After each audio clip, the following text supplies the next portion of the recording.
come and see you and to also formally welcome you to Sokoto State. Right.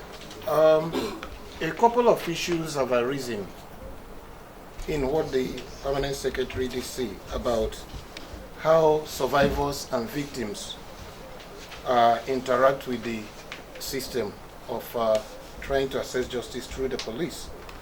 And one thing that had come out from a couple of the trainings we have done before is that issue of how the victims interact with the security agencies. And that brings up the issue of having some standard operating protocol, even if it should have been one for the police at the federal level and then downstream to all the states, but at least at the state level, something like that can be developed, which will make sure that the interaction and the engagement between the victims and survivors and the police become more friendly and encourage them to come forward rather than going back to sulk in silence.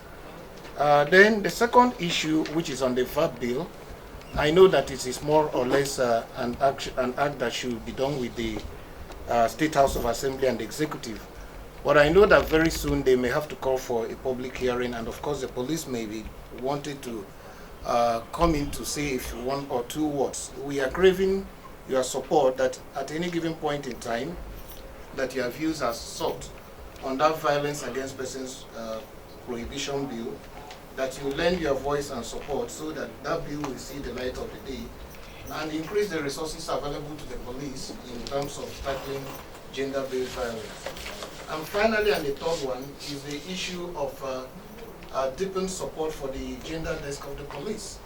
Because all over the Federation, from the experience we've had, there's always the challenge of saying funding is a constant problem. You don't get all the funds that you need to do your work.